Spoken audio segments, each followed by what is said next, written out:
Welcome back. You are watching The Jorge Show, and it's happy hour. And I'm here with the fabulous, the diva, the beautiful, the provocative Sophia Renee. I've been raving about her for the past few weeks. You guys know whenever I get my hands on somebody that I want to talk to and get their story out there, you know we get them on the Happy Hour show. So anyways, welcome, girl. How are you? Thank you. Mwah, mwah. Thank you so much for being on the show. Thank you for having me. Oh, absolutely. I mean, it took a minute to get you on the show. Let me tell you, this lady stays booked, and you know how I get onto all of you.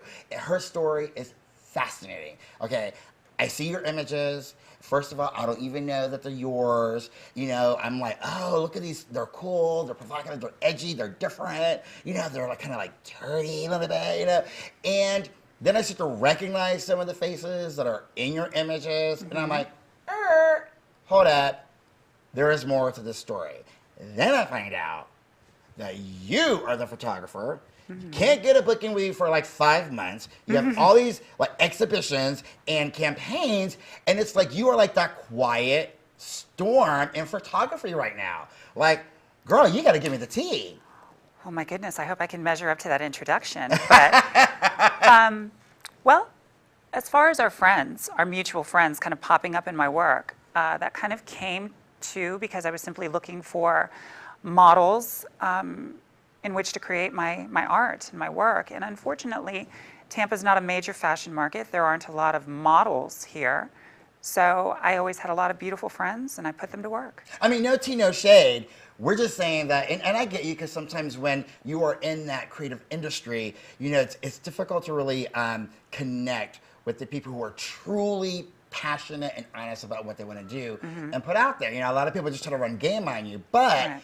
I mean, the kind of stuff that you're putting out there is, you know, again, it provoked me to think and create my own stories about these images that you were taking and how some of these familiar faces that I knew that were in your work, you've created like these living pieces of art, and you've created all these characters, you know, and so for me to see work like that, I was like, this is so stunning.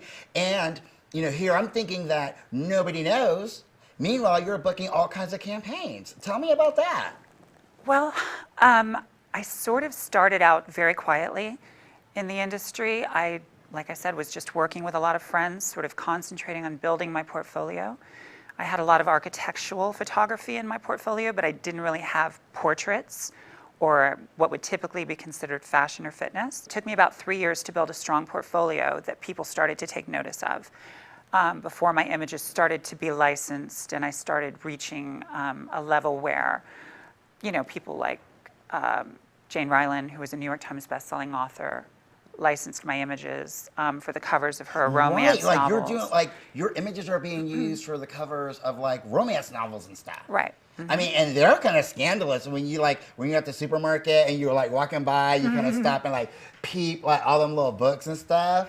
But it wasn't overnight. I mean, it took about 3 years of really building my portfolio and just kind of refining my style, developing my own personal aesthetic, which, you know, isn't for everyone. My work is edgy and it's often provocative. So the people that I shoot have to have a positive body self-image. They have to be comfortable in their own skin. I mean, it requires a lot of the men to be shirtless and That's the women cute. to be, I mean, that's not a problem. I don't have a problem with that. I mean, you know, I'm not shooting the girl next door, obviously. The interesting thing about work today, especially in the fashion industry, is that it's often created by a team of people. You have makeup artists, hairstylists, you have the photographer, you have the editors that come in, the photo editors. Oh, yeah. So there's a team of people creating this one iconic image that you see. With me, I do it all.